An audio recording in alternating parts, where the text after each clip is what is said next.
ಕಿಚ್ಚು ತೀವ್ರತೆಯನ್ನ ಪಡೆದುಕೊಳ್ತಾ ಇದೆ. ಮತ್ತೊಂದು ಕಡೆ ಕರ್ನಾಟಕ ಬಂದ್ ಮಾಡಬೇಕು ಅನ್ನುವಂತಹ ಚರ್ಚೆಗಳು ಕೂಡ ಆಗ್ತಾ ಇದೆ. ಆ ಕುರಿತ ಮಾಹಿತಿ ನಿಮ್ಮ ಮುಂದೆ.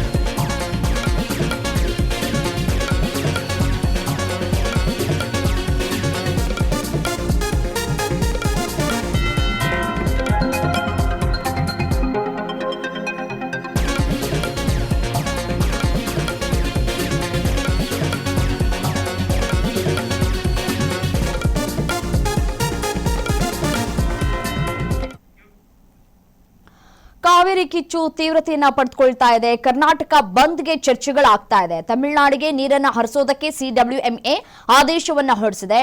ಸಿಡಬ್ಲ್ಯೂಎಂಎ ಮತ್ತೆ ಸಿಡಬ್ಲ್ಯೂಆರ್ಸಿ ಆದೇಶದ ವಿರುದ್ಧ ಸಂಘಟನೆಗಳು ಆಕ್ರೋಶವನ್ನ ವ್ಯಕ್ತಪಡಿಸ್ತಾ ಇದ್ದಾವೆ. ಕಾವೇರಿ ಹೋರಾಟಕ್ಕೆ ಕನ್ನಡ ಸಂಘಟನೆಗಳು ಕೂಡ ರಣಕಹಳೆಯನ್ನ ಕೂಡ ಮೊಳಗಿಸ್ತಾ ಇದ್ದಾವೆ. ಸಂಪೂರ್ಣ ಕರ್ನಾಟಕ ಬಂದ್ಗೆ ಇವತ್ತು ಮಹತ್ವದ ಸಭೆಯನ್ನ ಕೂಡ ಕರೆಯಲಾಗಿದೆ. ವಾಟಾಳ್ ನಾಗರಾಜ್ ಅವರ ನೇತೃತ್ವದಲ್ಲಿ ಇವತ್ತು ನಿರ್ಣಾಯಕ ಚರ್ಚೆಗಳು ಕೂಡ ಆಗತ್ತೆ. ಇವತ್ತೇ ಕರ್ನಾಟಕ ಬಂದ್ ದಿನಾಂಕ ಘೋಷಣೆಯಾಗುವಂತಹ ಸಾಧ್ಯತೆಗಳು ದಟ್ಟವಾಗಿ ಕಾಣಸಿಗ್ತಾ ಇದೆ. ಕಾವೇರಿ ನೀರಿನ ವಿಚಾರದಲ್ಲಿ ಹೋರಾಟ ಮತ್ತಷ್ಟು ತೀವ್ರತೆಯನ್ನ ಪಡೆದುಕೊಳ್ಳುವಂತಹ ಸಾಧ್ಯತೆಗಳು ದಟ್ಟವಾಗಿ ಕಾಣಸಿಗ್ತಾ ಇದೆ. ರಾಜ್ಯಾದ್ಯಂತ ಪ್ರತಿಭಟನೆಗೆ ಕನ್ನಡ ಪರ ಸಂಘಟನೆಗಳು ಸಜ್ಜಾಗಿದ್ದಾವೆ. ಕಾವೇರಿ ವಿವಾದಕ್ಕೆ ಹೊಸ ತಿರುವು ಸಿಗ್ತಾ ಇದೆ. ರಾಜ್ಯದ ಗಮನ ಇಂದಿನ ಸಭೆಯತ್ತ ಕೂಡ ನೆಟ್ಟಿದೆ. ತಮಿಳುನಾಡಿಗೆ ನೀರನ್ನ ಹರಿಸ್ತಾ ಇದ್ದೀರಿ ಅಂತ ಹೇಳಿ ಇದೀಗ ಒಂದು ಕಡೆ ರೈತರು ಪ್ರತಿಭಟನೆಯನ್ನ ನಡೆಸ್ತಾ ಇದ್ದಾರೆ. ಮತ್ತೊಂದು ಕಡೆ ಬಿಜೆಪಿಯವರು ಕೂಡ 11 ಗಂಟೆಗೆ ಪ್ರತಿಭಟನೆಯನ್ನ ಕೂಡ ನಡೆಸ್ತೀವಿ ಅಂತ ಕೂಡ ಹೇಳಿದ್ದಾರೆ. ಬೃಂದಾವನವನ್ನು ಕೂಡ ಒಂದ್ ಕಡೆ ಬಂದ್ ಮಾಡುವಂತಹ ಕೆಲಸಗಳು ಕೂಡ ಆಗಿದೆ. ಹೆಚ್ಚಿನ ಬಿಗಿ ಪೊಲೀಸ್ ಬಂದೋಬಸ್ತನ್ನ ಕೂಡ ಒಂದ್ ಕಡೆ ತೆಗೆದುಕೊಳ್ಳುವಂತಹ ಕೆಲಸಗಳು ಕೂಡ ಆಗಿದೆ. ಮತ್ತೆ ಇದೀಗ ಕನ್ನಡ ಪರ ಸಂಘಟನೆಗಳು ಕೂಡ ಹೋರಾಟಕ್ಕೆ ಧುಮುಕುವಂತಹ ಸಾಧ್ಯತೆಗಳು ದಟ್ಟವಾಗಿ ಕಾಣಸಿಗ್ತಾ ಇದೆ. ಸಂಪೂರ್ಣ ಕರ್ನಾಟಕ ಬಂದ್ ಮಾಡ್ತೀವಿ ಅಂತ ಕೂಡ ಹೇಳ್ತಾ ಇದ್ದಾರೆ. ಸೊ ಈ ವಿಚಾರಕ್ಕೆ ಸಂಬಂಧಪಟ್ಟಂತೆ ಇವತ್ತು ಮಹತ್ವದ ಸಭೆಯನ್ನ ಕೂಡ ಕರೆಯಲಾಗಿದೆ.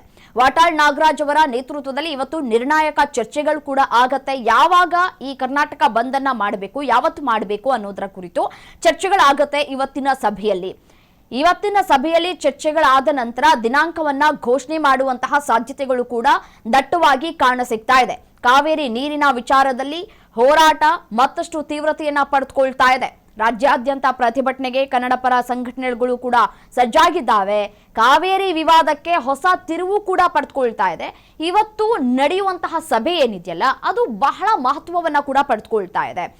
ಎಲ್ಲರ ಚಿತ್ತ ಇದೀಗ ಈ ಒಂದು ಸಭೆಯತ್ತ ಕೂಡ ನೆಟ್ಟಿದೆ. ಎಷ್ಟು ಗಂಟೆಗೆ ಸಭೆಯನ್ನ ನಡೆಸ್ತಾರೆ ಅನ್ನೋದು ಕುತೂಹಲಕ್ಕೂ ಕೂಡ ಕಾರಣವಾಗ್ತಾ ಇದೆ. ಸಭೆಯಲ್ಲಿ ಸಾಕಷ್ಟು ಕನ್ನಡ ಪರ ಹೋರಾಟಗಾರ ಸಂಘಟನೆಗಳು ಕೂಡ ಭಾಗಿಯಾಗುವಂತಹ ಸಾಧ್ಯತೆಗಳು ಕೂಡ ಇಲ್ಲಿ ದಟ್ಟವಾಗಿ ಕಾಣಸಿಗ್ತಾ ಇದೆ. ನೆಲ ಜಲ ಭಾಷೆ ಅಂತ ಬಂದಂತಹ ಸಂದರ್ಭದಲ್ಲಿ ವಾಟಾಳ್ ನಾಗರಾಜ್ ಅವರು ಯಾವ ರೀತಿಯಾಗಿ ಮುಂದೆ ನಿಂತ್ಕೊಂಡು ಹೋರಾಟವನ್ನ ಮಾಡ್ತಾರೆ ಅನ್ನೋದನ್ನ ನಾವು ಈ ಹಿಂದೆಯಿಂದಲೂ ಕೂಡ ಗಮನಿಸ್ಕೊಳ್ತಾ ಬಂದಿದ್ದೀವಿ. ಅದೇ ರೀತಿಯಾಗಿ ಈ ಬಾರಿಯೂ ಕೂಡ ವಾಟಾಳ್ ನಾಗರಾಜ್ ಅವರ ನೇತೃತ್ವದಲ್ಲಿ ಪ್ರತಿಭಟನೆಯನ್ನ ಮಾಡಬೇಕು ಮತ್ತೆ ಕರ್ನಾಟಕ ಬಂದ್ ಅನ್ನ ಮಾಡಬೇಕು ಅನ್ನುವಂತಹ ವಿಚಾರಕ್ಕೆ ಸಂಬಂಧಪಟ್ಟಂತೆ ದಿನಾಂಕ ಘೋಷಣೆಯಾಗುವಂತಹ ಸಾಧ್ಯತೆಗಳು ಕೂಡ ಇದೆ. ಇವತ್ತು ಸಭೆಯನ್ನ ಕೂಡ ಕರೆದಿದ್ದಾರೆ. ಈ ಸಭೆಯಲ್ಲಿ ಒಮ್ಮತದ ನಿರ್ಧಾರವನ್ನ ತೆಗೆದುಕೊಂಡು ಮತ್ತೆ ಸರ್ಕಾರದ ಗಮನವನ್ನ ಸೆಳೆಯುವಂತಹ ಕೆಲಸಗಳು ಕೂಡ ಇಲ್ಲಿ ಆಗ್ತಾ ಇದೆ. ತಕ್ಷಣದಿಂದಲೇ ಈಗೇನ್ ತಮಿಳುನಾಡಿಗೆ ನೀರನ್ನ ಹರಿಸ್ತಾ ಇದ್ದೀರಿ ಅದನ್ನ ನಿಲ್ಲಿಸಬೇಕು. ಯಾವುದೇ ಕಾರಣಕ್ಕೂ ತಮಿಳುನಾಡಿಗೆ ನೀರನ್ನ ಹರಿಸಬಾರ್ದು. ಬೆಂಗಳೂರಿನ ಜನತೆಗೆ ಇನ್ನು ಮುಂದಿನ ದಿನಗಳಲ್ಲಿ ಜಲಕ್ಷಾಮ ಎದುರಾಗುವಂತಹ ಸಾಧ್ಯತೆಗಳು ಕೂಡ ಇದೆ. ಫ್ಯೂಚರ್ನ ಗಮನದಲ್ಲಿ ಇಟ್ಕೊಳ್ಳಿ, ಮುಂದೆ ಏನಾಗುತ್ತೆ ಅನ್ನೋದನ್ನ ಗಮನದಲ್ಲಿ ಇಟ್ಕೊಳ್ಳಿ ಅಂತ ಹೇಳಿ ಮನವಿಯನ್ನ ಕೂಡ ಮಾಡ್ಕೊಳ್ತಾ ಇದ್ರು. ಯಾವುದೇ ರೀತಿಯಾದಂತಹ ಪ್ರಯೋಜನಗಳಾಗಿಲ್ಲ. ಸಿಡಬ್ಲ್ಯೂಆರ್ಸಿ ಮತ್ತೊಂದು ಕಡೆ ಸಿಡಬ್ಲ್ಯೂಎಂಎ ಆದೇಶವನ್ನ ಹೊರಡಿಸ್ಬಿಟ್ಟಿದೆ. ಸೊ ಹಾಗಾಗಿ ನೀರನ್ನ ಹರಿಸಬೇಕಾದಂತಹ ಅನಿವಾರ್ಯತೆ ಸರ್ಕಾರಕ್ಕೂ ಕೂಡ ಸೃಷ್ಟಿಯಾಗಿದೆ.